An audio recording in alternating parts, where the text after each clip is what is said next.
She had worked her whole life for this moment. The flight, the meeting, the chance to prove she belonged at the table. She wasn't flying economy either.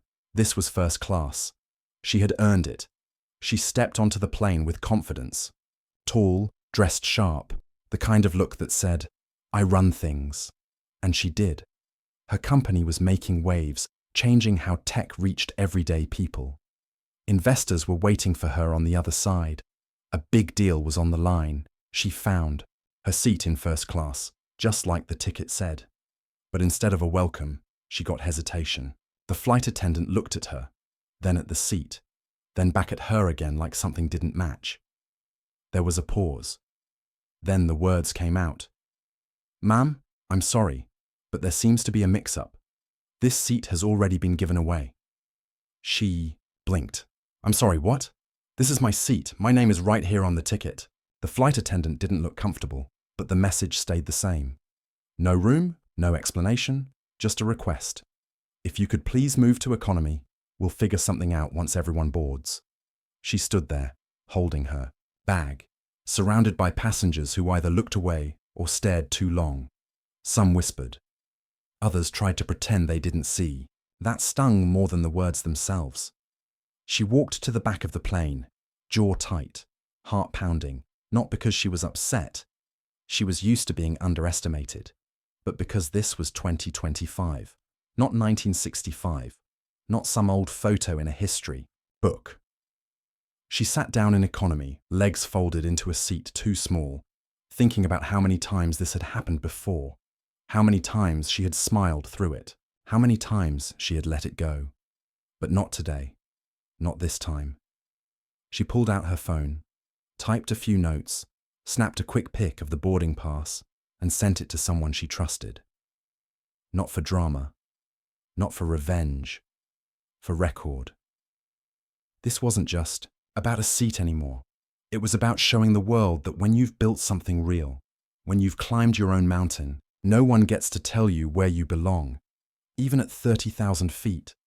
She sat in economy with her back straight, not out of anger, but focus. She had flown first class enough times to know this wasn't a mistake. Mistakes didn't happen like this. Not to everyone, just certain people.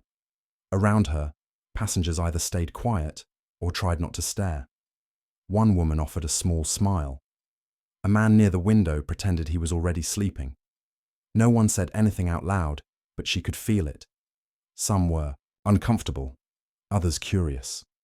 And a few, maybe even used to seeing someone like her moved aside.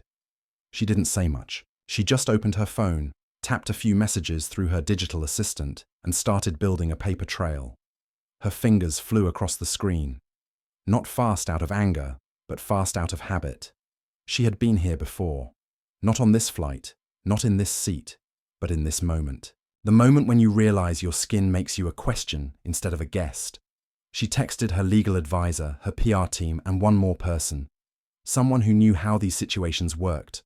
Not because she wanted a fight, but because silence never changed anything. Then she looked up. A mum nearby was trying to calm a crying baby. A teenager nervously tapped his knee, probably flying alone for the first time. Life kept going, even in the middle of something unfair. She posted a short thought on social media. No ranting, just facts. Flying first class today. But somehow I ended up here. Funny how that works. It wasn't dramatic, it wasn't wild, but it was honest, and that's what made people stop scrolling. Minutes later, her phone buzzed. A message from her assistant. They're starting to notice. People are asking questions. She nodded to herself. Not out of pride, but purpose. She wasn't trying to shut anyone down. She was showing them what it looked like when success didn't fit their picture. As the plane lifted into the sky, she looked out the small window. Big things were waiting for her on the other side. Meetings, deals, dreams. And now, apparently, a story that needed to be told. Not just hers, but one that belonged to so many others too. She didn't wait for them to come to her. She made the call herself. Not out of anger, but out of knowing how this world worked. If you waited to be seen, sometimes you were never seen at all. So she dialed the number she had, not from a contact list, but from memory. A name most people only saw in headlines or press photos. The phone rang just twice before a voice answered. "I'm on your flight," she said, calm and clear. "But I'm not in my seat."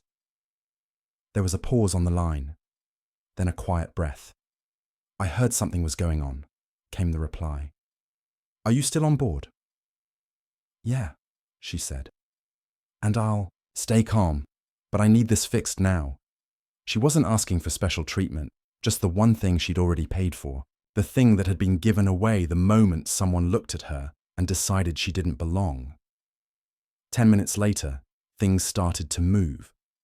First, a text from customer service, then an email, then a direct message from the airline's head of public relations, apologies, offers, questions, all rushing in like they'd just realized the fire was already burning. "I don't want upgrades," she wrote back. "I want respect."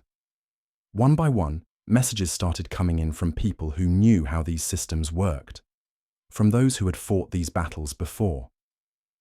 Someone asked if she wanted legal action. Another offered media support. She smiled slightly, typing again, "No lawsuits, no shouting matches, just let's show what accountability looks like." Then she posted again online. "A few calls were made. Things are moving. Let's see where it goes." It wasn't a threat. It was a challenge, and this time, the world was watching. By the time the plane landed, the story had already started, spreading, not because of drama, but because of truth, and the fact that she hadn't backed down. She stepped off the plane with her head high, not because she had won something, but because she had simply stood up, and sometimes that was the loudest kind of power. She didn't wait for them to fix their image. She started fixing the story. As soon as her feet hit the ground, she pulled out her phone and typed a message that would shake more than just airline policy. No yelling, no drama, just truth, plain and clear. "Today, I was moved from my first class seat not because of a mistake, but because of a mindset. I've flown enough to know the rules, but some people still don't see someone like me when they look at success." She posted it on her page, and within minutes, it spread like wind through dry grass. People read it, shared it, felt something. Some saw it as a wake-up call. Others saw it as a moment to speak up for themselves. And a few, the ones who had never thought about these things before, finally did. Then came the big move. She announced she was pulling all business ties with the airline. Ads, partnerships, events, everything. Not forever, not angrily, just until they showed proof, not promises, that they were serious about change. That one post, that one decision, sent ripples through the industry.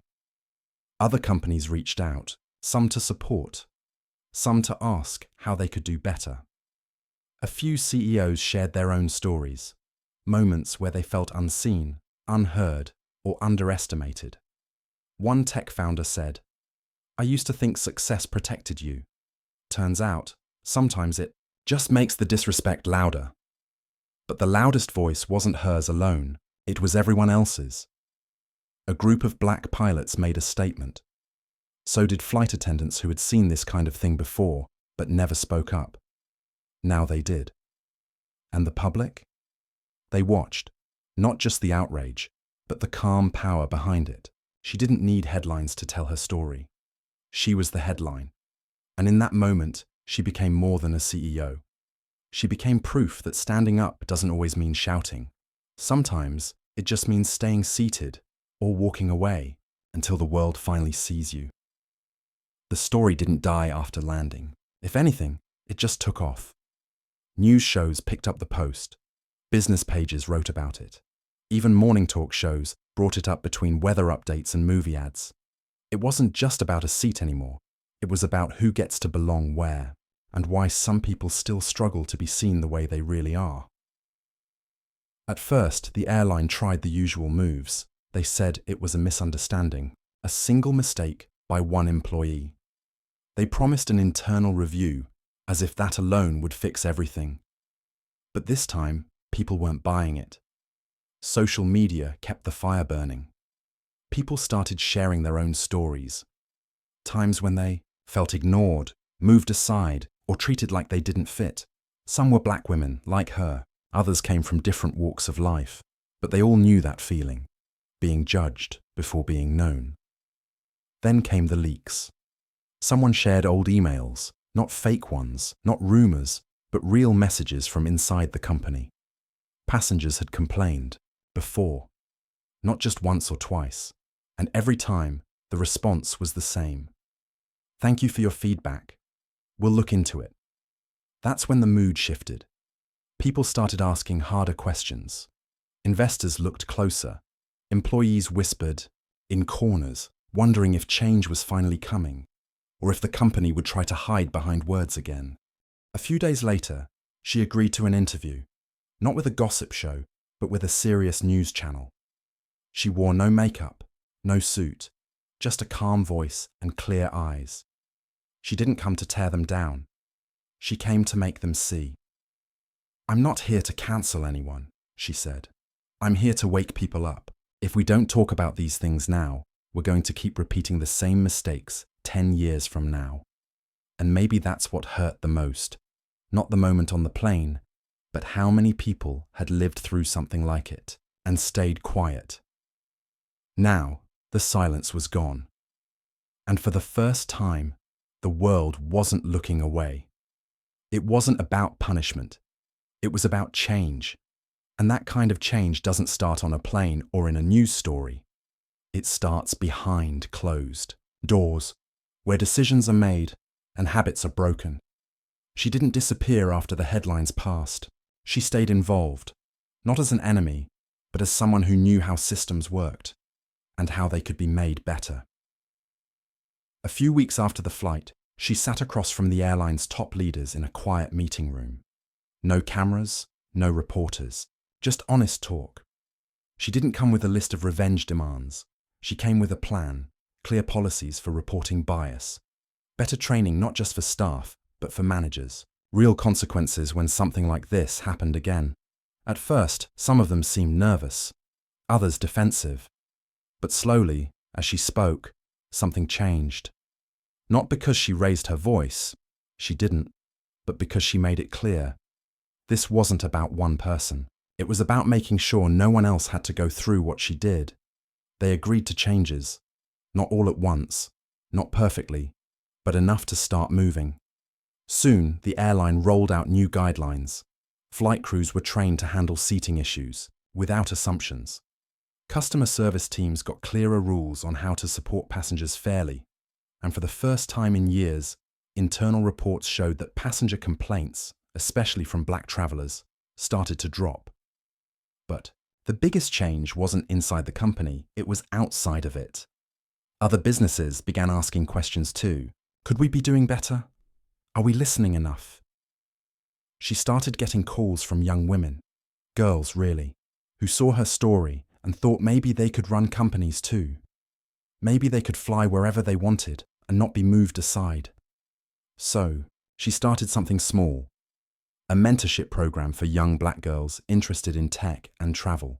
Not flashy, not for show, just a way to help the next person skip a few of the stairs she had to climb by hand. Because that's what real power looks like. Not just taking your seat, it's making sure others can keep theirs too. Time passed, but the change stayed. Year later, things weren't perfect. Nothing ever is. But they were different. Better. The airline had made moves that went beyond statements and social media posts. They started a new program named after what happened, not in shame, but in pride. A training and mentorship path for young black men and women who wanted to work in aviation. Pilots, engineers, customer service leads. Real jobs, real chances. She got invited back on a first-class flight, same route, same airline. This time, no questions, no looks, just a clear seat and a quiet welcome. As she settled in, she saw something that made her smile. A young black girl walking through the cabin with wide eyes and a small carry-on bag. She looked around like she was trying to take it all in. The seats, the lights, the windows. Wondering maybe where she'd sit someday. Their eyes met for a second. The girl gave a shy wave. Maya smiled and waved back. It wasn't just about her anymore. It never really was. This was bigger than one flight, one airline, even one moment. It was about showing people that success isn't always loud or flashy. Sometimes it's calm, strong, and sure of where it belongs, and sometimes that's enough to make space for others. She leaned back in her seat, looked out the window as the plane lifted into the sky, and thought about how far she'd come, not just from Atlanta to San Francisco, but from being moved aside to making a difference.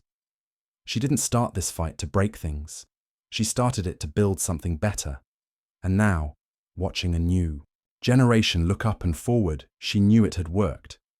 Not because the world changed overnight, but because someone saw her sitting there, tall, proud, in the right seat, and believed they could be next. That's how change really takes off.